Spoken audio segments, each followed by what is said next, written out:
Cool. Well, how you doing, man? I'm doing well. How are you? Not bad, not bad. Jake from who was in the Ataris for a couple years. My friend Bruce here, and it's the first episode of Anthony Rogers Presents. So you either have 12 viewers or maybe 6 million. We'll see how soon to go. Well, yes. So what time frame were you in that band, man? So I was in the band from 2008 to 2012, and then I did some shit sporadically, like in 2013 and 14. That's awesome. That album came out like 15 years ago now, right? Something like that. Yeah. So you're talking about Soul on the Story, I'm assuming. Yeah. I probably should. Yeah. So that came out in 2003, which I was in middle school when that shit came out. Yeah. So yeah, that was the big one. That's how I ever even heard of the band. You know what I mean? That was my introduction for them. So that's kind of all I had to go on when I got the call to join the band. So it was like, of course, I knew who they were. They'd been a massive band at that time frame anyway, from 2003 to at least 2005. They're still a massive band in my mind. So yeah, that was the big one. Definitely. They're from you guys are all from Indiana, you said? Yeah. So Chris Rowe started the band. He's from Anderson, Indiana. And Anderson is in Madison County, same county that I grew up in. I grew up in a small town, like 30 minutes from there. But it's all very much all the guys are from that general area, or at least my incarnation of the band. So when the Ataris started, it kind of started in Anderson, but realistically, when Chris got noticed, he moved out to California to sign with Kung Fu Records and started a band with a group of dudes from like the Santa Barbara area. So technically, the Ataris were a California band, a SoCal band. So it just, we've got dudes from Indiana, but the Ataris have had 100 different members, so they're from the globe.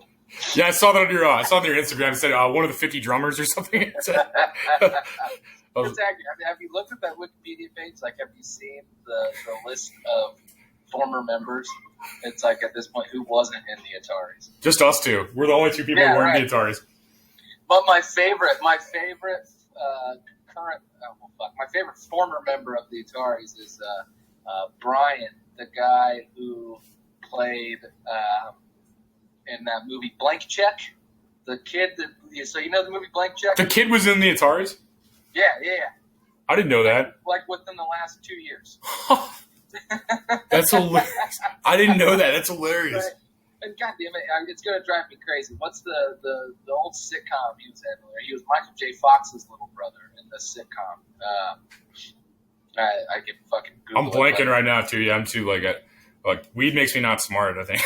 Yeah, right. I can't. I'm like, But anyway, he was in that fucking show with Michael J. Fox, where he was his little brother or whatever. So yeah, he was in like not the current guitarist, but the guitarist before this guy. That's when he was in the band. It's like a year ago. That's hilarious. I never knew that. That's great. Yeah, I met one of your guitar players. I think he was a guitar player when you were in the band. I think Chris Swinney. Yeah. So Chris Swinney, he and I were in a band together before the Ataris called the Widow Jenkins. Oh, okay. I met him when I was 15, and he was, in his late 20s or some shit like that. So I was a baby when I met him. I feel like he was born 35. I was born 35. No, he was. I feel like he was. He was born a man. He was born with a beard and body hair. Yeah, he was never a teenager. He just looked old. Yes. He always looked my age right now. That's accurate. That's funny, man. So where are you at? You're in Indiana still, you said? Yeah, I'm in Indianapolis right now. Indianapolis, okay. I can't make fun of that too bad. That's not a bad city. The rest of it. No, I have no complaints. I've lived in so many random ass areas, but Indianapolis, it's a good city. So that's not bad. Indiana, we just drove through Indiana like a week or two ago, and it was fucking awful. But like the fucking Indianapolis is legit though. Like that's not bad. Been there a couple of times. My buddy's played some place down there. I forgot what it's called. Union 50 or some shit. I don't know. Sounds right. Yeah, I don't know. They probably wouldn't fucking either. They probably wouldn't fucking, but if I asked them. That's funny though. So what are you working on now and stuff, man? What do you do now? I am still playing. I play guitar in a punk band called UH. I like that. It's the funnest shit. It started as it was supposed to be an acronym, and whenever someone asked us what UH stood for, we'd give them some different, it's fucking Uncle Herpes or urgent humor. I don't know. You just some fucking stupid story every time, but no one ever asked, so we just said we were the band kind of went on an indefinite hiatus, sort of. One of the members moved to Portland or somewhere in Oregon. Gross. So all of the rest of us have kind of carried on the band under the name because why not? Eventually we'll just run out of members and we'll go through like and whatever. It's better than Cardi B. Sounds a lot better than.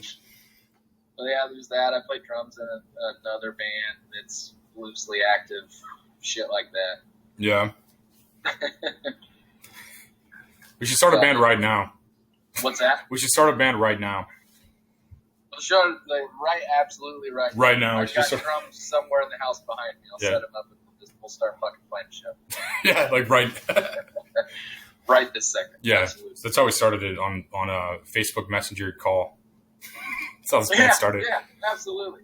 We can do that. Then we can live stream it, and we'll have fans in no time. So you're a big fan of like Teen Mom and stuff too? I fucking love Teen Mom. Are you kidding me? Yeah. No. It's. Of course, I'm aware of all of these ridiculous shows that exist within the MTV world. Maybe, actually. I feel like there's a lot more shows out now that, like, I recently discovered Scream is now a fucking TV series. Yeah, I saw that. Like, it's very creative. Like, what the fuck is that? I'm afraid to watch it. I don't want to even go down that road. But, yeah, for sure. Jersey Shore, though, that's always fun. Who doesn't love a bunch of fucking weirdos getting pumped up and getting drunk and, I don't know, bitching about New Jersey shit? I don't know. I'm sick of new ideas and original ideas, so I like that they just rehash stupid shit over and over again. It's really good.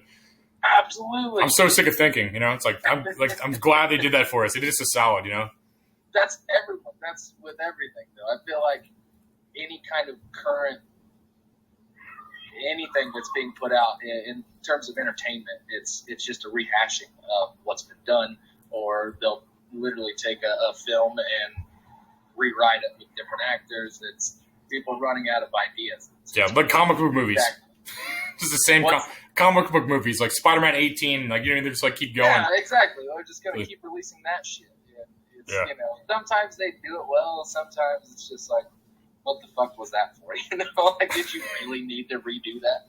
Yeah. I don't know. It drives me nuts. You just want to tell them to get like a different job. It's like movies aren't for you. They're just not for you, probably. If you can't come up with original ideas, it's like, get the fuck out. Yeah, just stop. Like, if I kept just fucking rewriting songs that have already been written, I would just play cover bands and probably make more money than I ever made playing original songs. Or be Marilyn Manson, yeah. Marilyn Manson. You never know. Yeah. Let's start a cover band right now. I've thought about it numerous times. It's just like, what do I need to do to make money playing music? I know. I need to play fucking Silverchair songs at every fucking, Kilroy's and Brothers and frat bar in America, and I'll make, $1,000 a night. And we should just cover rap songs. Absolutely. Gucci Gang. But, like, it has to be Limp Bizkit songs, right? That's basically what Limp Bizkit did, yeah. Fair, yeah. Do you do cigarettes? What's up? Do you do cigarettes? Yeah. Can I bum one off you through the screen? Yeah, I can figure out a way to transfer this shit. What's that movie, Jumper? Yeah. I can teleport to your fucking apartment right now or wherever you're at. Yeah, this is the worst part about it is I can't bum a cigarette in person. Like these web interviews suck. It's like hard to be a mooch. There it is. I think so. There you go. So where are you right now? You in St. Louis? Oh, yeah. I'm in St. Louis right now. Right on. I haven't been to St. Louis in like 6 years, 8 years, 9 years, something like that. Good. Stay out. I'm joking. I'm sort of. There's nothing here. No, I'm joking. I like this place actually, man. Like, all right, 1 second, man. Sure.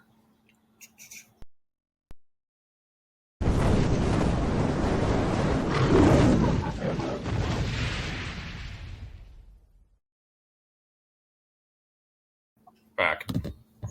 Bam. Anyway, sorry about that, man. That was crazy. That's all right. I don't even remember where we left off. This view's better though. I like the ambiance behind you. Like it adds a lot to it. I think. Now I'm getting a little light up in here. Yeah, it's good. It's good. You have any questions, Bruce? No questions at all. No. You should probably smoke. You play music? Do you do drugs or what's up with that? No, I certainly used to. I used to do a lot of drugs, and that's a fun story in and of itself. Is it? What kind of drugs? So wow. I guess the better questions is what drugs I didn't do. But I suppose that I went through a pretty good while of painkillers and opiates and that kind of gravitated to heroin at some point. But it like when I was 15, I think I started doing cocaine, started selling cocaine. Started early. I mean, it was to the point where it's like I would go to my first class and this would have been my sophomore year of high school, right? So first class of the day, I've got this little kid on me with a mirror and a fucking tutor and shit. How old were you? 15. 15. 15. That's the best way to get away with doing drugs is no one suspects the 15-year-old having the coke. You know what I mean? Exactly. I just slid right under the radar. But I sold a lot of it, sadly. Do you have any right now? No, that's not a thing anymore. But that went from that. Eventually, I discovered fucking OxyContin, and it's like, this is great. I'll do this every weekend, and then eventually it was like, I'll do this every day. And eventually it's like, I'll do this 8 times a day. Yeah. It went on from there. I think, like, right around the time I joined the Ataris, it was still in its early stages of just kind of, like, dabbling. And then as tours progressed, the thing that people always ask me was, like, how often I did drugs on the road. And the answer is, like, for the first couple of years, like, very rarely, very seldom. More times than not, I would have to wait. That's crazy. Do I need to? It's hard not to. It's probably hard not to get fucked up when you're like doing awesome shit, though. To be honest, you know what I mean, like I'd probably trip if I was in the Ataris and I was playing some dope ass show in like some random country. I'd probably just like take like 3 hits of acid, just play drums or whatever the fuck, you know. Well, I never went that crazy, but there were definitely times to where like I would find, like, I would randomly score in different places. So, like, in South America, I mean, if you're in Colombia, you don't not do cocaine. Like, if you can find Colombian cocaine or Peruvian cocaine, you're going to do cocaine. That's just as simple as that. So, of course, I did exactly that. And it was like $5 a gram. So, you know what I mean? Like, how do you know? $5 a gram? Can you imagine? Yeah, everyone's got it, too. I mean, like, a sweet senior citizen crossing the street probably has like a fucking kilo in her purse. You know what I mean? We're like getting plane tickets now. I'm like, yeah, that's crazy. Like ordering on my phone. I'm like, oh, where? Yeah, like it's getting plane tickets. Is that where it's at? My very first night we played in Medellin, and that's home of Pablo Escobar, where cocaine fucking started. In the beginning. After we played our show, we went back to our hotel and like probably 30, 40, 50 fucking people from the show all was there. And it was Medellin's Independence Weekend. And someone asked us what we wanted to do the rest of the night. And I was drunk. Of course, I just said, I want to do cocaine. And at least 5 different people just pulled something out of their pocket. I was like, I got you. Yeah, that's the best part about being awesome is everybody just gives it to you, too. Like it's almost hard. I almost don't trust people that don't have drug habits in entertainment. like, you know what I mean? Like, because I'm like, nobody thought you were cool? Like, nobody's giving you free shit? You're just like, it's almost like, you know what I mean? It's like almost the perk of like, that's why you get famous. You know what I mean? Like, it's like, so you don't have to pay for drugs anymore. Yeah, no, exactly. I feel like everyone has had some extensive history with some fucking drug of some sort. So, yeah. It only gets sad when you run out of money, though. That's when it's like a habit. Like, man, that's an addiction. Like, if you're rich, it's never an addiction. You're like, no, I'm just a millionaire. I just do drugs. I don't know. But then you can become fucking Nikki Sixx and write the heroin diaries and get rich all over again. Yeah, just keep it going. Yeah, like that show Celebrity Rehab. They just gave a bunch of like broke people like a hell of money. Yeah, exactly. It's like I've written all these books and now they're sold in A. It's like it's totally fine. Yeah. Yeah. Nikki Sixx, I don't know if I'd ever want to go to like an 80s rock star party. I feel like that would just be weird as fuck. I don't know. Probably so. I think the closest I've ever gotten to that, I went to an awards show in Vegas. It was like a rock gods awards show, and I met fucking Lemmy, Motorhead, Dee Snider, Twisted Sister, fucking Bill Ward from Black Sabbath.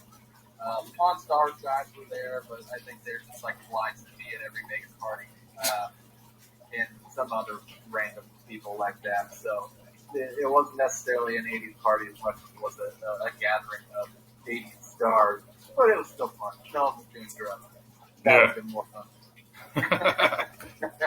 My friend, we were with like this dude one time in Vegas. Like my buddy Nabil and I, or he's not my friend really. Like this dude I knew, named Nabil. Like we ran into the guy who created Napster, and like he just had like this giant mountain of cocaine like on his desk and shit. Like not the guy who did Spotify and did Facebook, but the guy who created Napster in like the 90s. He was just like he was dressed like some weird fucking person and just had like a mountain of coke in front of him. That was like. It sounds like an episode of Silicon Valley. Dude, yeah, it was crazy. He was like, the dude, his Napster, that dude made his money like probably like 1998. He's still rich. Probably. I was like, cool.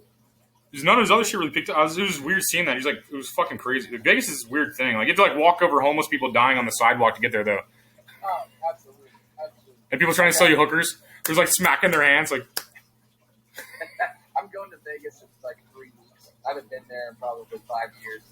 Last time I was in Vegas, I got robbed on the street in front of the MGM, like where the Skywalk is, by a dude who was trying to sell me basically any drug that could potentially be white powder in a fucking plastic bag. And I just kept turning him down until he just pulled a knife and said, "Just give me your money." You know what I mean? Yeah. So, unfortunately for him, he only got like $20. So, he was so happy. Did he at least give you the drugs though for that? Oh yeah, he gave me a bag full of fucking baking soda or whatever it was. Yeah. I was so wasted I got ripped off in Memphis one time for like trying to buy Xanax off homeless people. I had to act like a paranoid schizophrenic while walking back from a Walmart in Atlanta near the Atlanta airport. So I was on the road staying at this Motel 6 in a shitty fucking area. Well, it's a Motel 6. They're not in good areas, I don't think. You never know. I've stayed in virtually every Motel 6 in the country, and there's some great ones. There's very, very, very bad ones. This one was a bad one. And for some reason, that was the day I decided I needed to buy a new iPod. And I walked to buy this iPod. And the entire way to the store, every single bus stop, every fucking intersection, someone came up to be like, "Hey, you got a cigarette, you got $1, you got a dime, can I suck your dick? Whatever the fuck." And, the entire way back, since I just bought this fucking $300 iPod, I decided to act like I was tweaking. So I was just like clicking and screaming and like shaking my fucking head and talking to myself. And, no one approached me for the entire 2 miles that I walked. So if you're ever in a bad area and you feel like people are going to fuck with you, just act crazy and that's all it takes. Or you can just ask them for money before they can ask you for money, and then they feel fucking weird. So that's a great business tactic. Get them first. I feel like if they sold me something I'll ride public transit here and stuff like that. And like I feel like if they had something to sell me, like I would be like, yeah. Like if I'm like 7 in the morning going somewhere, and then they're like, do you want a bus pass? I'm like, fuck you. You know what I mean? Like, but if they had coffee, I'd buy coffee. Yeah, absolutely. I'd be like, yeah, I'll take a $3 cup of coffee. Fuck yeah, you're an entrepreneur at that point. It's like do that. It's like if you're dedicated to selling people things, like have something to sell. Have something to sell, or fucking play a guitar, fucking draw a picture, do something. Give me some kind of something. I'm not just gonna give you $1 just because. I might, but I feel like most of the time I've given someone $1, I've watched them walk straight to the fucking liquor store to buy a King Cobra, or across the street to the house that has the fucking shoes hanging from the power line so they can buy a little fucking $10 rock. You know what I mean? It's like I'm buying drugs with my own money, thank you. If you come up to me with a story and say like, "Oh, I'm out of gas, my wife's pregnant, I've got gal, I'm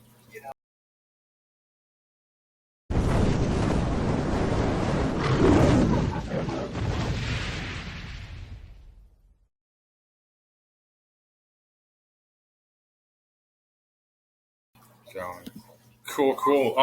So yeah, man. What kind of you have a new album? You said. Yeah, so the band that I mentioned earlier, I play guitar in that band. I'm a drummer by trade. This is the first band I ever played guitar in. Started a punk band with some friends slash hometown heroes that were in great bands that I grew up going to see. We wrote a record together and played rock shows for about a year and recorded 11 songs and released it just like I want to say earlier this year. Put it out. It's great. I'm proud of it. It's a fun record. Where can people find it at? What's that? Where can everyone find it at? So you can find it on Spotify. Like, this is the one that I can definitely remember. It's on Spotify. It's with